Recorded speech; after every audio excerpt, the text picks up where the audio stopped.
Selamat siang, perkenalkan nama saya Devinia Angelina.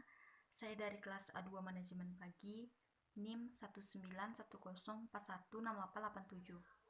Mata kuliah Manajemen Operasi 2, dosen Bapak Adi Mursalin SEMM. Baiklah, di sini saya akan mempresentasikan materi mengenai masalah penugasan. Yang pertama kita masuk ke dalam pendahuluan.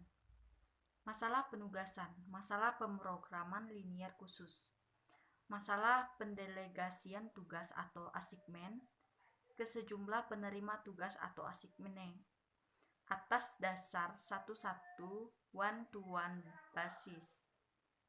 Jumlah assignment sama dengan jumlah assignment bila tidak harus ditambahkan dummy assignment atau assignment atau objek semu. Diperlukan data keuntungan atau kerugian yang ditimbulkan assignment dalam menyelesaikan assignment.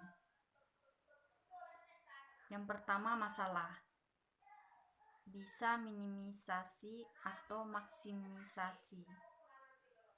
Yang kedua, tujuan menjadwalkan setiap assignment pada suatu assignment sehingga dihasilkan kerugian minimal atau keuntungan maksimal. Yang ketiga, kerugian berupa biaya dan waktu. Dan yang keempat, keuntungan berupa pendapatan, laba, nilai kemenangan. Umumnya diselesaikan dengan metode Hungaria.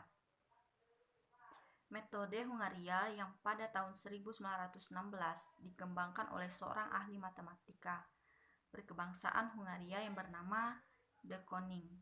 Sebagai catatan, kasus penugasan dianggap normal apabila jumlah sumber daya yang akan ditugaskan dan jumlah pekerjaan atau tujuan adalah sama.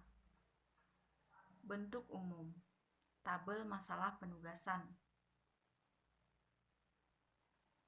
Pernyataan matematis. Selanjutnya, contoh masalah minimisasi. Sebuah perusahaan kecil mempunyai 4 pekerjaan yang berbeda untuk diselesaikan oleh 4 karyawan. Biaya penugasan seorang karyawan untuk pekerjaan yang berbeda adalah berbeda karena sifat pekerjaan berbeda-beda.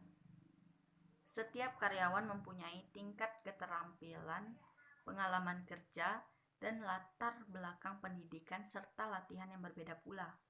Sehingga biaya penyelesaian pekerjaan yang sama oleh para karyawan yang berlainan juga berbeda. Contoh minimisasi masalah. Bagaimana menugaskan keempat karyawan untuk mengerjakan keempat tugas agar total biaya minimum. Yang pertama, menyusun tabel biaya dari permasalahan yang dibuat. Yang kedua, mengurangkan nilai setiap baris dengan nilai terkecil setiap baris. Yang ketiga, diperiksa apakah setiap kolom telah mempunyai nilai 0. Apabila ada yang belum, ditentukan nilai terkecil kolom tersebut, kemudian nilai pada kolom tersebut dikurangi dengan nilai terkecilnya. Yang keempat, menentukan penugasan optimum. Praktisnya adalah melakukan tes optimalisasi dengan menutup semua nilai 0 dengan menggunakan garis vertikal atau horizontal seminimal mungkin. Yang kelima, merevisi tabel jika jumlah garis belum sama dengan jumlah assignment atau assignment.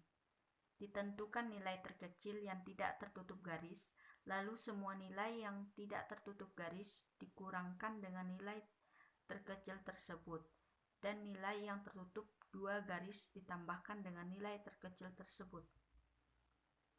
Yang keenam, ulangi langkah 4.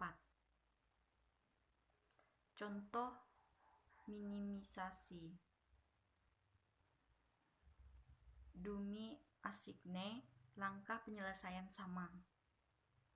Dummy assignment, total biaya dalam ribuan rupiah, langkah penyelesaian sama. Contoh masalah Maksimasi. Dalam masalah maksimasi, elemen-elemen matrik menunjukkan keuntungan seperti berikut. Tabel keuntungan.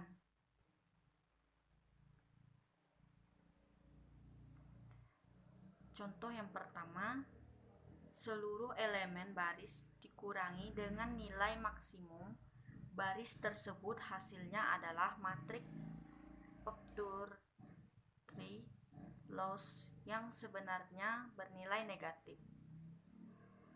Yang kedua, meminimumkan Octonic loss dengan cara mengurangi seluruh elemen dalam setiap kolom yang belum ada nolnya dengan elemen terkecil pada kolom tersebut.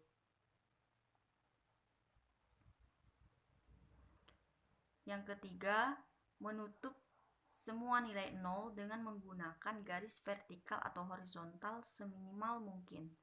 Dapat dilihat bahwa seluruh elemen nol baru dapat dihimpun oleh 4 garis.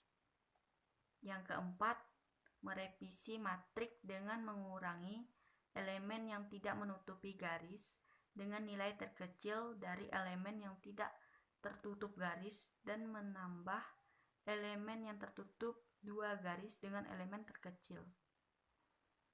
Yang kelima, ulangi langkah ketiga. Penugasan optimal. Catatan. Dalam praktek sehari-hari, tidak semua masalah penugasan memiliki matrik biaya atau keuntungan seperti dalam 2 contoh kasus di atas.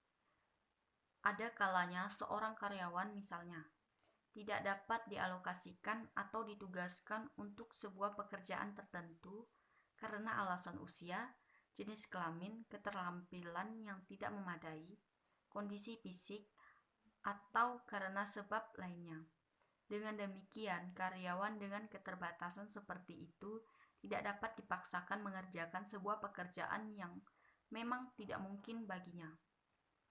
Untuk mengatasi hal semacam ini, maka dalam proses penyelesaiannya perlu ditambahkan sebuah bilangan yang sangat besar dan disebut dengan bilangan M untuk masalah minimalisasi dan M untuk masalah maksimalisasi. Proses penyelesaian selanjutnya dapat dilakukan dengan cara yang sama seperti pada kasus penugasan yang normal. Hanya saja pada keputusan optimalnya akan dihindari menugaskan karyawan pada tugas yang memiliki bilangan M atau M tersebut. Big M Theory atau teori pengambilan keputusan. Yang pertama, pola dasar berpikir dalam konteks organisasi. Yang kedua, penilaian situasi untuk menghadapi pertanyaan apa yang terjadi. Yang ketiga, analisis persoalan dari pola pikir sebab akibat. Dan yang keempat, analisis keputusan didasarkan pada pola berpikir mengambil pilihan. Analisis persoalan potensial didasarkan pada perhatian mengenai peristiwa masa depan, mengenai peristiwa yang mungkin terjadi dan yang dapat terjadi. Inti pengambilan keputusan. Yang pertama, penentuan alternatif. Yang jelas harus alternatif yang terbaik, the best alternatif. Yang kedua, perumusan berbagai alternatif tindakan sesuai dengan yang sedang dalam perhatian dan dalam pemilihan alternatif yang tepat. Setelah suatu evaluasi atau penilaian mengenai efektivitasnya dalam mencapai tujuan yang dikehendaki mengenai keputusan. Lingkungan situasi keputusan. Yang pertama, lingkungan eksternal. Yang pertama ada sosial, kedua budaya, yang ketiga ekonomi, yang keempat politik, yang kelima alam, dan yang keenam kuota. Yang kedua lingkungan internal.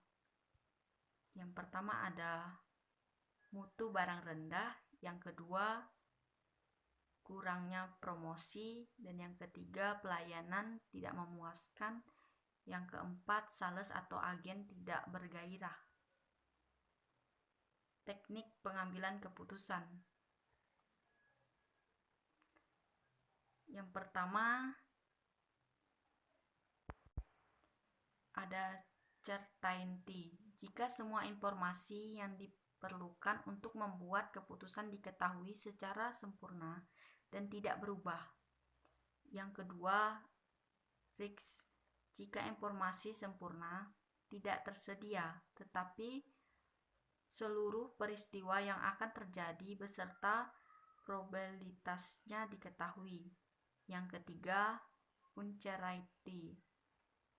Jika seluruh informasi yang mungkin terjadi diketahui, tetapi tanpa mengetahui probabilitasnya masing-masing. Yang keempat, konflik. Jika kepentingan dua atau lebih pengambil keputusan berada dalam pertarungan aktif di antara kedua belah pihak, sementara keputusan certainty, risk, dan uncertainty yang aktif hanya mengambil keputusan. Tujuan analisis keputusan: mengidentifikasi apa yang harus dikerjakan, mengembangkan kriteria khusus untuk mencapai tujuan, mengevaluasi alternatif yang tersedia yang berhubungan dengan kriteria, dan mengidentifikasi risiko yang melekat pada keputusan tersebut. Teknik pengambilan keputusan. Unsur-unsur dalam analisis keputusan. Yang pertama, pernyataan keputusan. Yang kedua, sasaran bagi keputusan. Yang ketiga, alternatif atau pilihan. Dan yang keempat, konsekuensi pilihan. Selanjutnya ada langkah-langkah dalam pengambilan keputusan. Yang pertama, rumuskan atau definisikan persoalan keputusan. Yang kedua, kumpulkan informasi yang relevan. Yang ketiga, cari alternatif tindakan. Yang keempat, analisis alternatif yang fleksibel.